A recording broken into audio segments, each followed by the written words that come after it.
Thank you very much for the kind introduction. Thank you for having me here. And I brought you a photonic quantum computing chip. This is what we actually produce.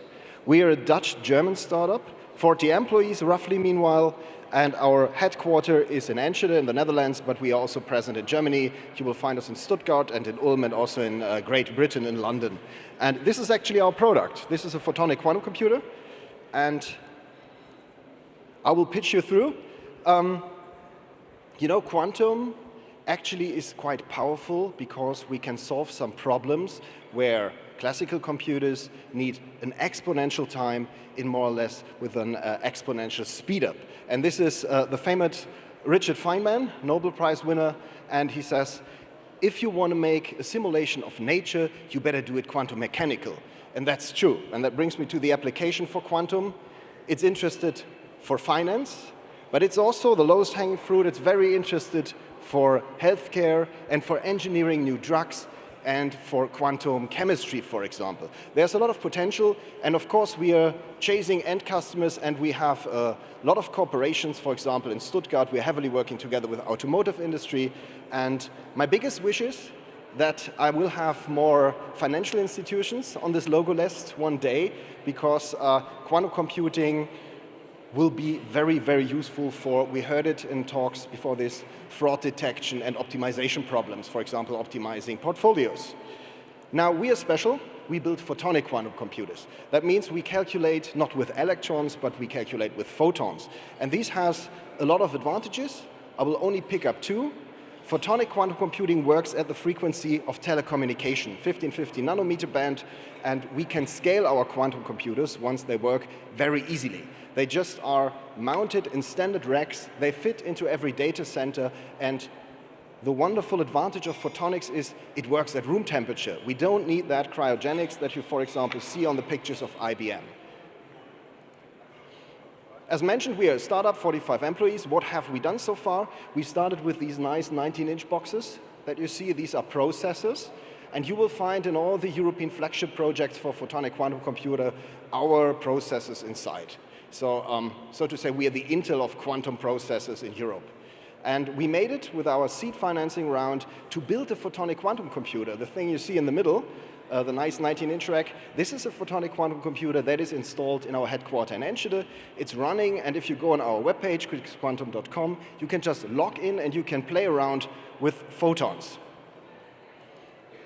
And of course, sorry, the one next to that, this is the universal quantum computer. This is what we are building currently. We have already sold one to the German Aerospace Institute. So we are within the German Quantum Computing Initiative, QCI, in Ulm. And we are in the building of our lead customer, the DLL, and we are developing together with them applications and the quantum computer that fits their demands and requirements.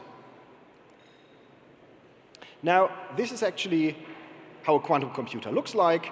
I could go through this in detail, but in general, you need sources, you need a processor, the middle part, and you need detectors at the end. And you're invited just to log onto our webpage and just click a few buttons, and then you can play around with your own single photons and let them flush through our processor. And this is how it looks like. And the result of a quantum computation looks like that.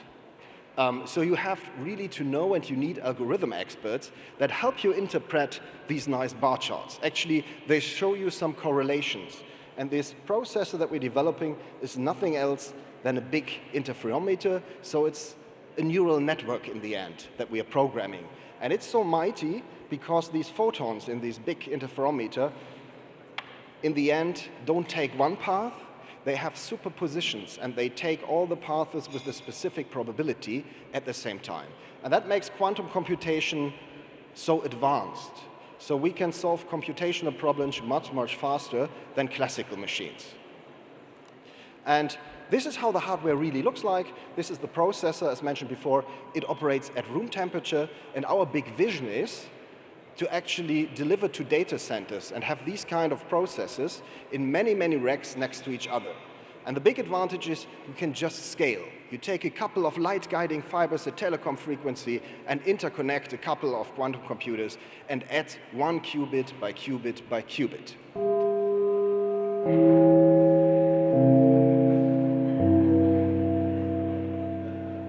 Oh, that's disappointing. I heard the lion would make some I was noise. just going to say, Stefan is disappointed now because I warned him. I said, don't be surprised if the lion starts roaring. It's not because of you, it's because your time's up. But now, unfortunately, you only got the bell. As you know, if you'd like to ask questions, please send them through. We'll see them on the iPad. Lacking those, I will have questions for you. Stefan, maybe you could explain a little bit, what are your favorite applications? What do you like to talk about most? Which ones will come about first? And what do you think the biggest challenges are for you? That goes back to Mr. Feynman in the beginning. So if there are lowest hanging fruits in quantum, everything is hard. But the best problems to start with is quantum chemistry. So we still haven't really understood why things react in the way they react. And we could use a quantum computer perfectly to develop new materials for batteries, for example, because quantum computers can solve quantum problems and simulate quantum problems perfectly. That's the starting point. On the complete other side, in 10 years, it's big data. So once quantum computers have a sufficient number of qubits, for example, for finance industry, it would be very profitable to see some hidden correlations or make fraud detection on a huge database. So this is something that quantum computers can do in real time, where others need 10 billion years for. Excellent. And maybe you can also, so I said I'm from a startup that bases their quantum computers on neutral atom technology. You build photonic quantum computers. What do you bring to our ecosystem, to our community with your technology?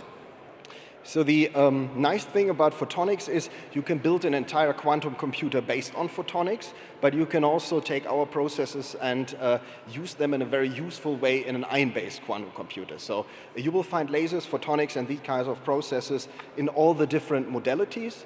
And if you want to interconnect to quantum computers, no matter what modality it is, you need to convert your quantum information to photonics anyhow. So in the end, using telecom technology and having ultra-low losses in these processes and in our technology, we are quite useful for the ecosystem, which is expanding currently. Excellent. Thank you so much. You're welcome. Please give a big hand to Stefan.